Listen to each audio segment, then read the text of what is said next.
Ready pa na wala. Sa ta, ready? Sino gusto ng regalo? Mahina, kailangan malakas. Ready? Sino ayaw? Ay, yung mga ayaw ha, hindi talaga bibigay niya. Hindi joke lang. Ready? Sino gusto ng regalo? Okay, so partner, dali mo dito sa akin si Kuya. Yan, yung naka-kulay orange, bibigyan natin ng regalo. Ayan, yung naka-Adidas, dali mo dito. Ayan. Palakpakan naman natin si Kuya. Ayan, ayan. Dali mo dito. Yan, yan, yan. Ano ba yan? Alay, natingin yun dito para sa unahan. Okay, syempre pare, bago kita bigyan ng regalo, tanongin muna kita. May quick ba yung guard sa labas? Hindi daw po kasi makapasok pag hindi po nakatakin. Ano mo ng pangalan mo, pare? Lakas mo po, ano pangalan? Ilan taon ka na po? 5 years old ka na. Ilan po yung 5? 6. Ikaw ba yung nag-aaral na?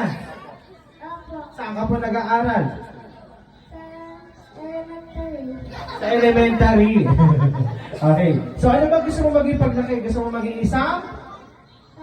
Tatay!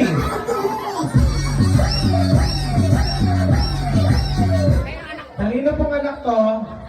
Pasuyo po doon sa anak niyo habang bata pa, pag-ipunan niyo na. Paglaki, tatay agad. Okay, siyempre kuya, dadating ka sa pagiging tatay, pero matagal pa yon. Ang ibig sabihin ni Fiona lang, ano gusto mo maging trabaho paglaki? Gusto mo maging? Doktor! Wow, palakpakan naman para sa kuya. Ano bang ginagawa ng isang doktor? Nagsusukli. Bukod sa nagsusukli, ano bang ginagawa ng doktor? Nagtitiket. Ha? Ay, ang doktor yun! Kuya, ang doktor po nasa ospital. Anong ginagawa ng doktor sa ospital? Ay! Iba pa lang gusto nitong doktor na pang sa iyo ko regalo. Ayan. Para sa iyo po, galing po kay JJ. Ano po gusto mo sabihin sa kanya? And? Thank you at saka ano pa? Ano pa?